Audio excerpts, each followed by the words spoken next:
बरामदे में कुर्सी डालकर बैठे रामनारायण क्यारी में दाना चुगती चिड़ियों को देख रहे थे कि तभी घर के सामने मोटरसाइकिल रुकी। गणेश आया था किसी को लेकर।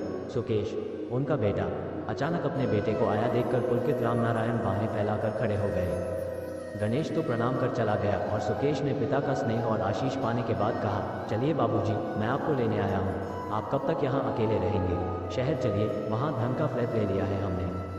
सब कुछ इतनी जल्दी हुआ कि रामनारायण असमंजस में पड़ गए। फिर संभल कर बोले, हाँ हाँ ठीक है, तुम बैठो तो।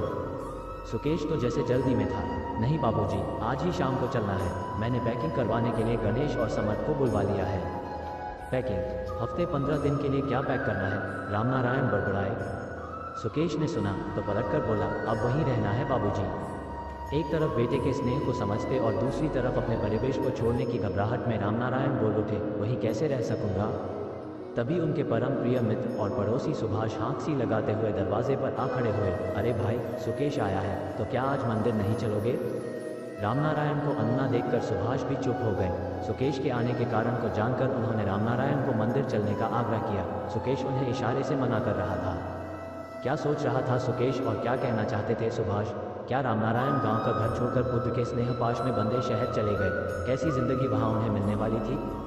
रामनारायण जी पेशोपेश में पड़ गए कि आज अचानक सुकेश को उनकी याद कैसे आ गई। इतने वर्षों तक ना कोई चिट्ठी और ना ही कोई फ़ोन। उन्होंने सुकेश से कहा, बेटा तुम आराम करो, मैं विचार करता हूँ, अभी मैं मंदिर जा रहा हूँ। फिर वे तुरंत मित्र सुभाष के साथ मंदिर निकल गए। इधर सुकेश को खींच हो रही थी कि वह क्या क्या सोचकर फैक्ट्री से एक दिन की छुट्टी लेकर यहाँ आया था और बाबूजी विचार कर रहे हैं।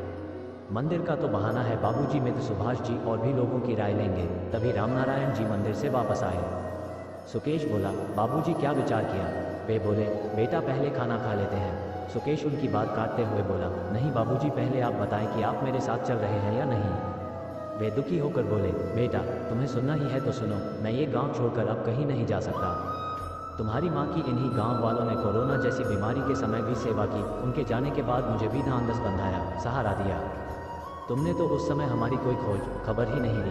अब मैं एहसान फरामोश होकर इन गांव वालों को कैसे छोड़ दूं? मैंने अपना घर गांव के बच्चों के पढ़ने हेतु दान कर दिया है और अपनी पेंशन की रकम से मैं गांव की उन निराश्रित बच्चियों की शादी कराने वाला हूं, जिन्होंने इस कोरोना महामारी में अपने अभिभावकों को खो दिया है। अब तुम जाना चाहो तो जा सकते हो, जब इच्छा हो बहू बच्चों को लेकर आ सकते हो, तुम सब मेरे हो।